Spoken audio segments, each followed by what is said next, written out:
Bipolar depression is a mental illness which affects more than just a frame of mind. It can affect your judgment, energy levels, and also bring on other illnesses and pains such as bad backs, headaches, and migraines. The bio shows two parts of the depression itself. The mania, which is euphoric, times where everything is right, you're absolutely buzzing about everything. Everything is a rush. The way you talk and act is almost bouncy and one feels like nothing can go wrong. On the flip side, everything comes crashing down from the whole nothing is wrong with life to the fullest, right into suicidal thoughts. The symptoms of depression include insomnia or hypersomnia, which are changes in your sleep pattern, insomnia being lack of sleep and hypersomnia being too much. This lasts more than just a night and it's constant without any other external reason for it to happen. People usually have a lack of memory and tend to forget things, generally being preoccupied with other thoughts and not completely being there. Or they have a lack of interest in what's happening around them, which is also considered another sign of depression. There are negative thoughts and feelings. This is beyond beating yourself up over when you should have said this or that to someone, or not taking an opportunity. This is the feeling that nothing really matters, and that you're not yourself, you're not worth anything. And it never probably fades from your mind. It's been described as a black dog that's sitting in the back of your mind. A key indicator, especially to those your close friends and family, is the loss of interest in your hobbies and activities. It is the easiest to notice and usually the sign that leads to going to the doctor, your GP, to then where you'll go to he or she will hopefully refer you to a specialist where you can be properly diagnosed. On the flip side, we have the mania symptoms, where your poor judgment and grand beliefs, these are two separate conditions, but they go hand in hand. For the belief that you can do something is then backed up by the poor judgment, which leads to you going 180 kilometers on the highway thinking that you're a NASCAR or a Formula 1 driver. You're quite wired. This is where the hypersomnia comes in. You can have a lack of sleep, and you can be running on all cylinders all the time with 2, 3, 4 hours sleep. This is a key indication that it's just not a unipolar depression, that it's a bipolar one. It's an opposite of the fatigue that depression usually brings on, and really it's not picked up by the person themselves. The mania just feels like you've come out of a major depressive episode, so it's hard for them to realise themselves. The other thing with the mania is it becomes hard for them to stay coherent with their speech. They begin babbling and speaking really quick, no pauses in their sentence, jumping from one thing to another without any links. The medical approach focuses on the imbalance in chemicals at a cellular level, along with the human genome and hereditary genes which could carry predisposition towards mental illness developing in the future. The general belief is that the primary path to curing or controlling mental illness is through the medication, as all mental illnesses stem from some incorrect brain chemistry. What causes bipolar? A general predisposition to bipolar is inherited from a parent or both, which can increase the likelihood of it happening. It can be triggered into a manic episode through the use of illicit substances such as cocaine and ecstasy. These drugs induce highs, which can translate quickly into manic episodes from the induced euphoria. The second common reason is an imbalance in neurochemicals and hormones such as serotonin. Serotonin is what generates the feeling of happiness within us as humans, and when it becomes too low or too high, depressive and manic states become more likely to happen. This leads into the treatment of bipolar disorder medically. The medical treatment of bipolar disorder revolves around the usage of drugs and controlling the serotonin levels in the brain. Because of the nature of the antidepressants doing exactly that, making people not depressed, selective serotonin inhibitor medicines don't work, as they can trigger a manic episode as your serotonin levels become too high. So different drugs are used to treat the bipolar. You've got to use a mix of antipsychotic and antidepressants to balance things out.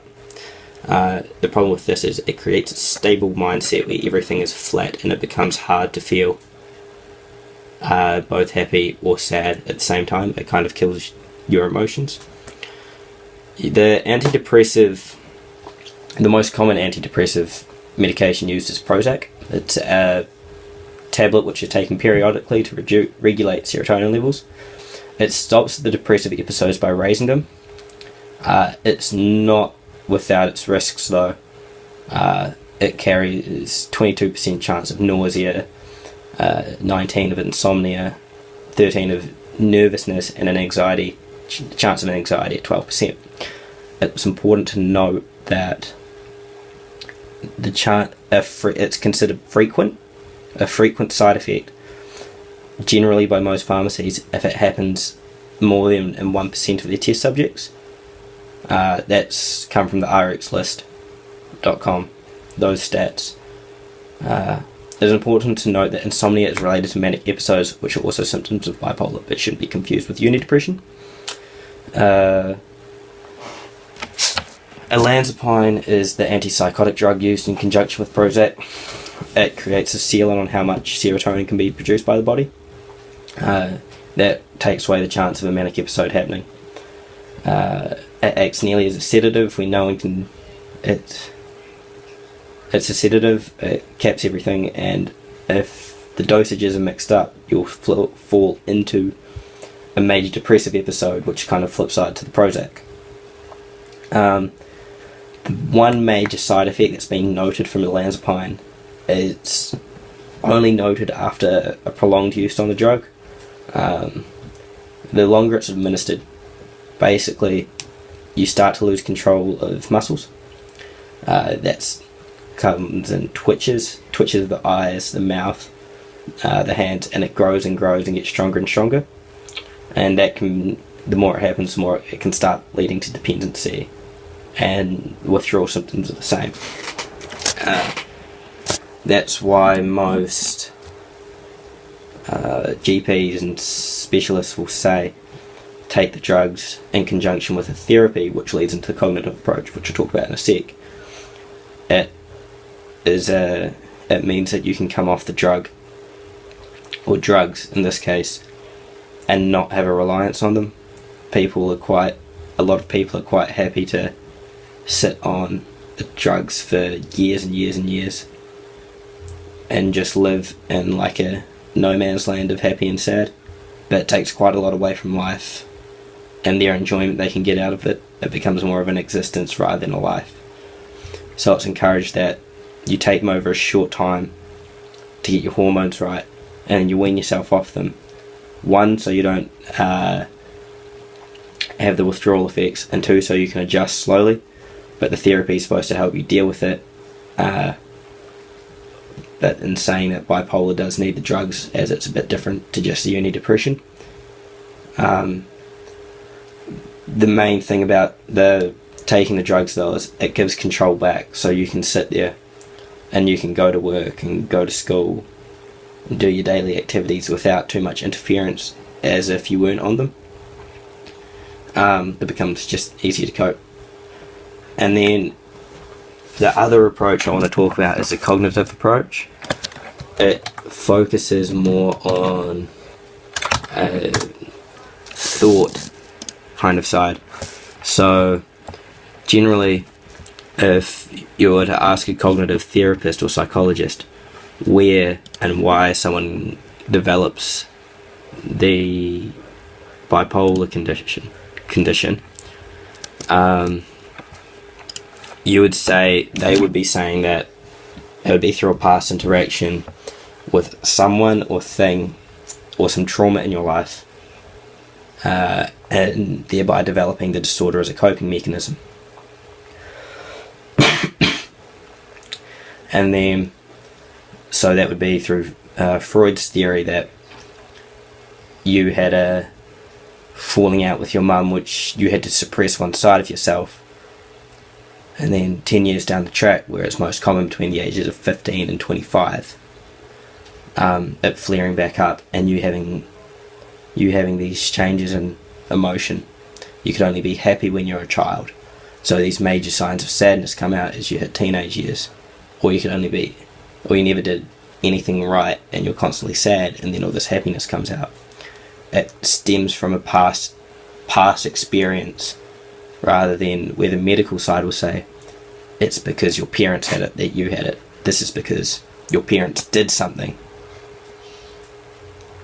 The treatment for it is more thinking wise.